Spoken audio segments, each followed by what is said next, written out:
Hi everyone, Anne O'Connell with OC Publishing here, and we are coming to you live from Oceanstone Seaside Resort. We're very excited. This is the week of the Paradise Writers Retreat, but I didn't want to let a Tuesday go by without doing an author journey.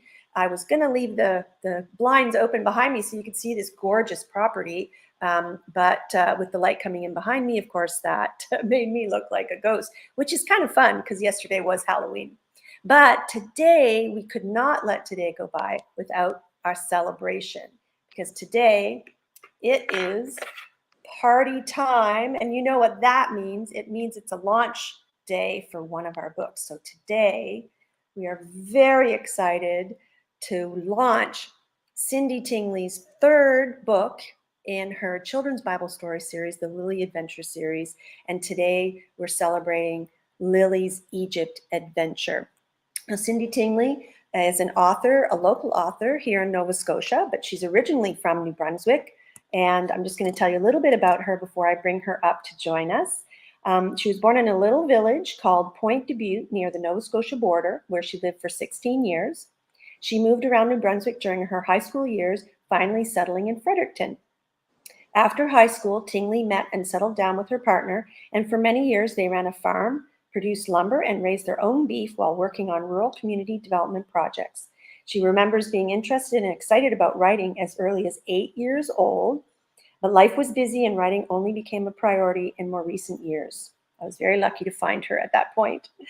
She began writing the Lily series of children's Bible stories almost 15 years ago, and it feels now is the time to reignite the message of bringing peace to a fractured world.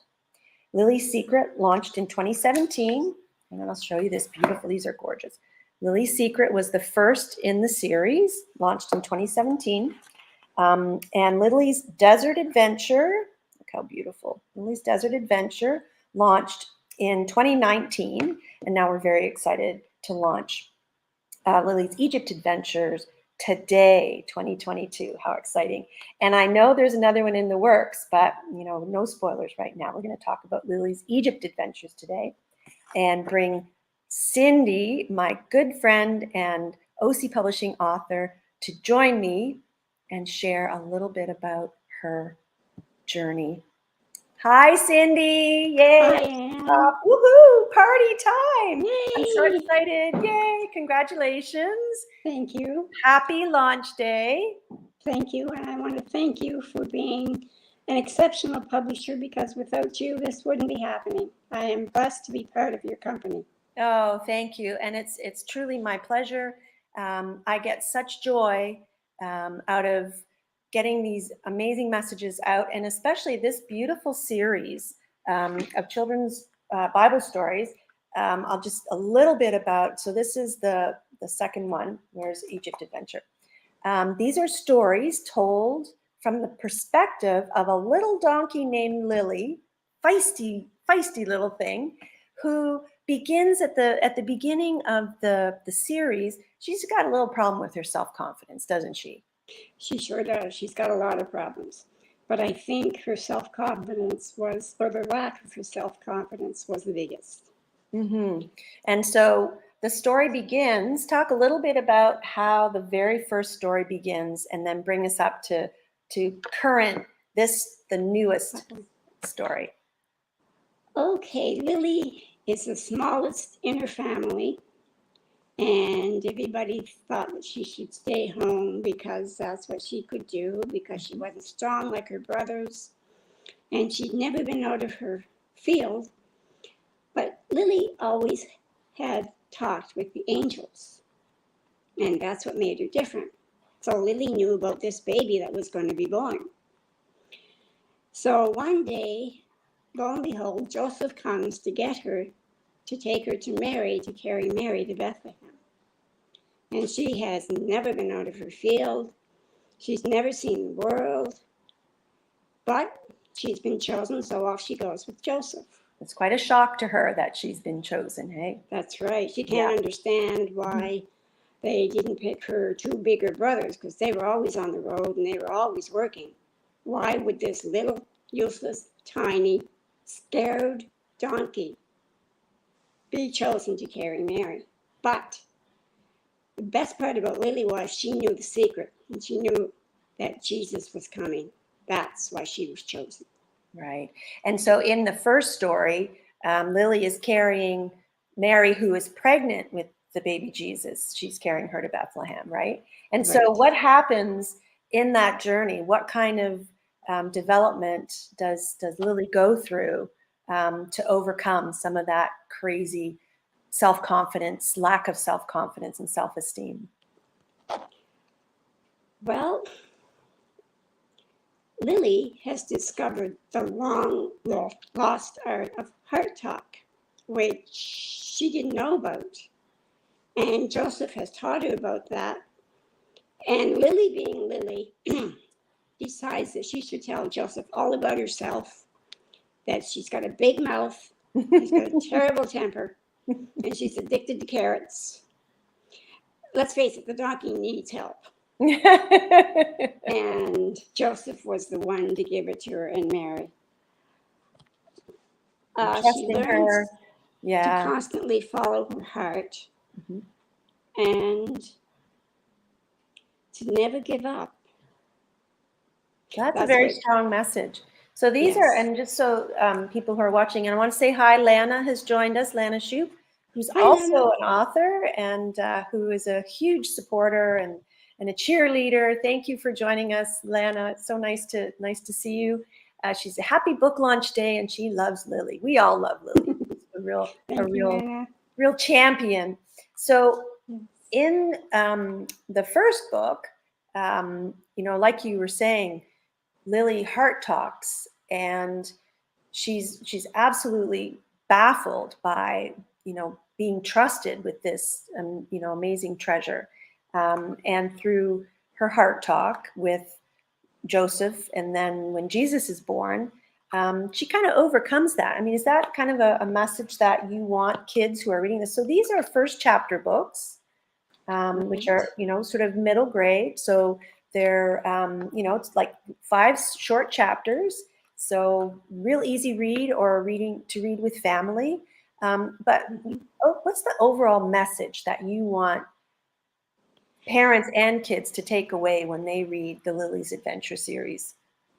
I want the little ones and the parents to realize and to know that if they have something within them that they know they have to do, that they can follow and believe in themselves, and they can accomplish whatever they set out to do as long as they do it with love. Absolutely. And that's a very powerful message, the power of love.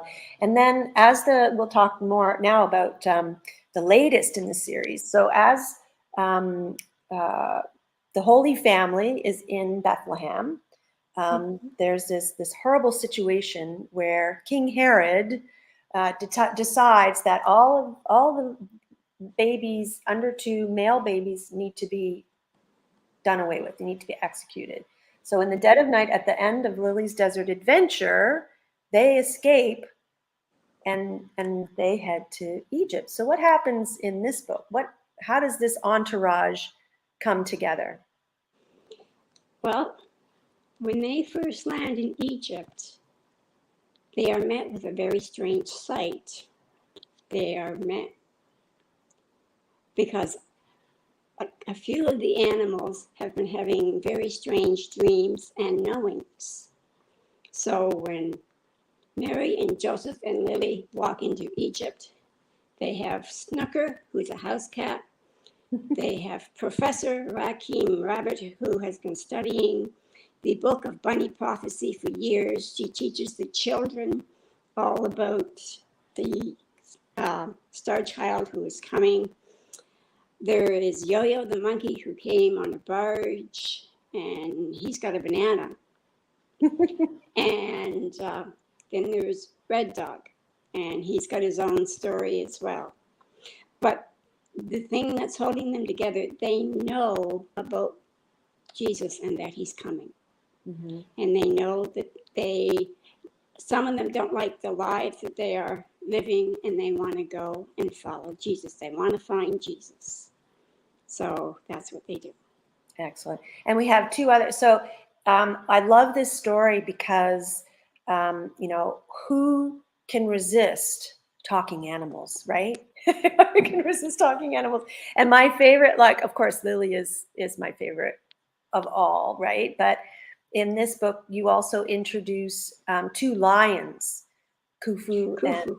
yeah, who Khufu and become, Aziza. who basically, I mean, little Jesus, who in the run of the story, Lily's Egypt adventure, he's, you know, he's 4, 3, 4, 5, right? Right. And he befriends these gigantic lions. Mhm. And talk a little bit about, you know, the message that they share. Ah, Khufu and Aziza used to be Pharaoh's guard cats. And they have always been taught to grow big and strong and stand by Pharaoh's throne. Mm-hmm. Pharaoh's not too happy with Jesus. He's a little afraid of him because he constantly talks about love and giving people choices. But Pharaoh likes to tell people what to do. Anyway, he has these two guard cats, and Red Dog was also his dog. Mm-hmm. But one day, Pharaoh was out hunting with Red Dog, and he wanted Red Dog to bring uh, Ruby home for the stew pot. And Red Dog had heard about other animals that had completely changed, and he decided he did not want to hunt anymore. And he went over by Ruby, who was a little rabbit, and he took off with Ruby. And he said, "No, I'm not going to do this anymore. I'm going to go find Jesus." So they take off. But before he left, he went to Khufu and Aziza and told them that people would love them if they were gentle cats, if they didn't have to roar and sound loud and angry and mean. And he said, if you show love, everything will change. And they did, and that's how Khufu and Aziza end up going looking for Jesus. And that, I think that is a really important message. And what's beautiful about this series of books is it's a very gentle way to introduce some of the, like the Bible stories for kids who, it's hard when a kid sits in, I was one of those kids every Sunday that sat there, Me and I too. really didn't understand what was, you know, being said and what was going around. So it's a really nice way to introduce the messages through the animals, and you know, and the heart talk, and allowing the animals to share that, and to, you know, you were just talking about how you know, the two lions could, you know, be loved if, you know, if they showed kindness and all of that kind of thing. So it really is a strong message. So in this latest one, you know, and there's a young boy who's a bully in one of the scenes, and you know, and Jesus says we must forgive him. So that, you know, there's some license, of course, taken in fictionalizing some of this, and we've called it kind of fan fiction. So you take, you know, Jesus as a character, and you create this animal menagerie who are his fans. You know, they're following, they're loving, and they're learning about the power of love and forgiveness. So I mean, I think that's really an incredible message to be sharing. And that's what it's all about. When I first penned Lily, I didn't know where she was going or what she was going to do. Mm-hmm. And that's what I love about her magic, when you start to write, at least for me, you never know what's going to end up, because I'm just a vehicle. That's it. Mm-hmm. And she's been a joy, and her friends.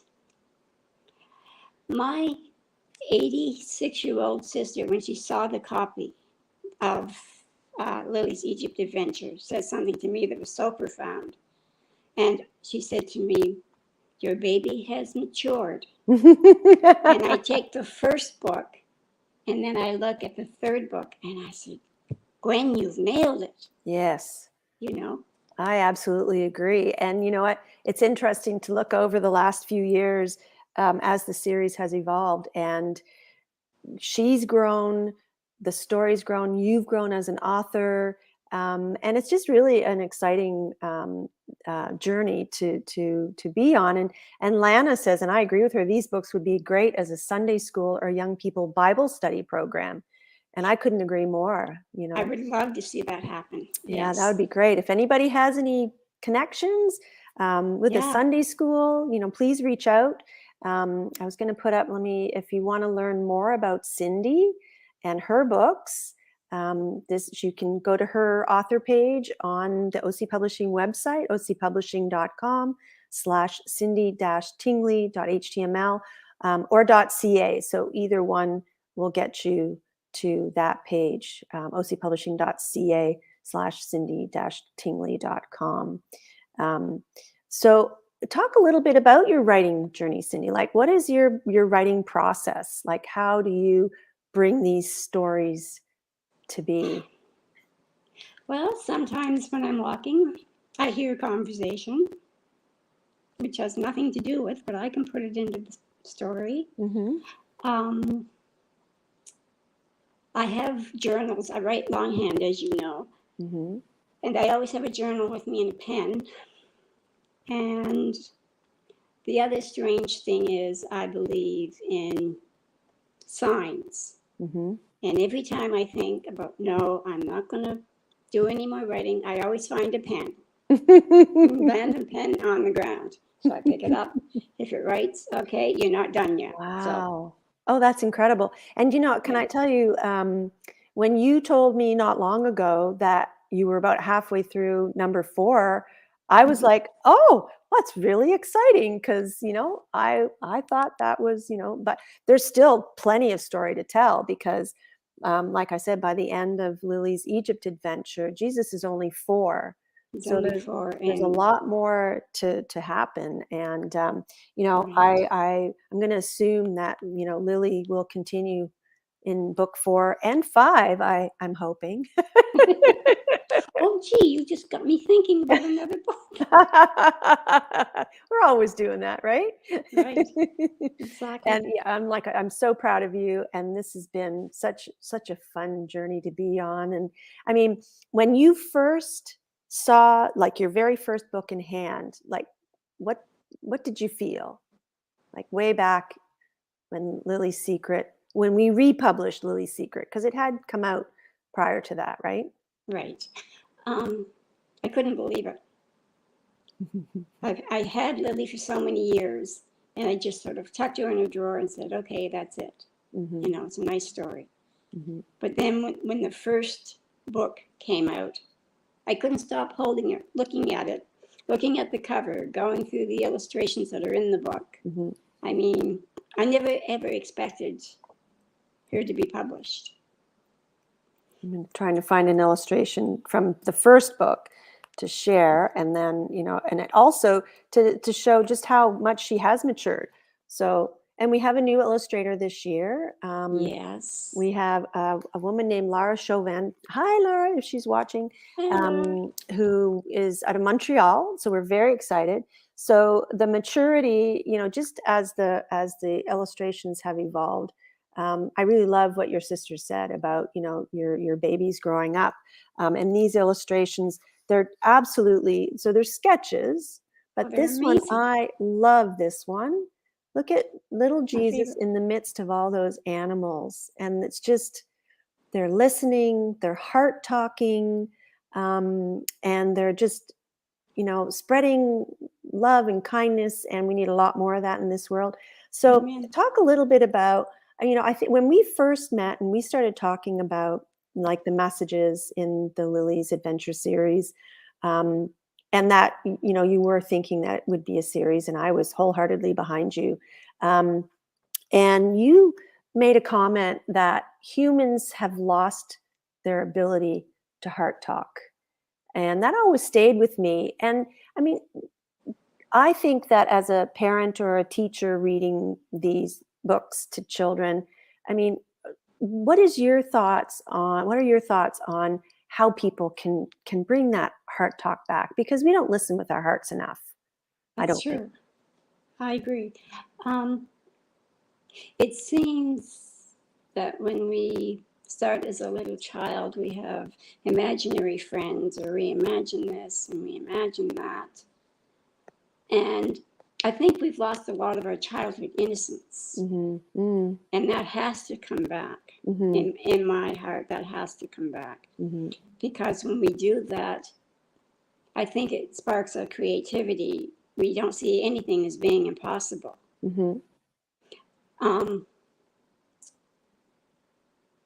I love the light in little children's eyes when they hear something. Hey, like, I like that. Mom, Dad, I like this. I like that. It's great. And I think it's so very sad that adults, a lot of us have lost that as well. And we've got to bring it back. Through And just Lily, through kindness, laughter. And looking for those like little sparks of kindness, and and emphasizing them, and stop talking so much about the negative things. But it's hard. It's really hard, especially with social media. So Lana says she's read the first 2 and can't wait for the 3rd. So there's one on its way. So it'll be there soon. Sue Slade has joined us. Hi, Sue. Hi, Sue. Nice to see you. She said, I had the pleasure of hearing Cindy read a selection from book 3. Yes, that's right.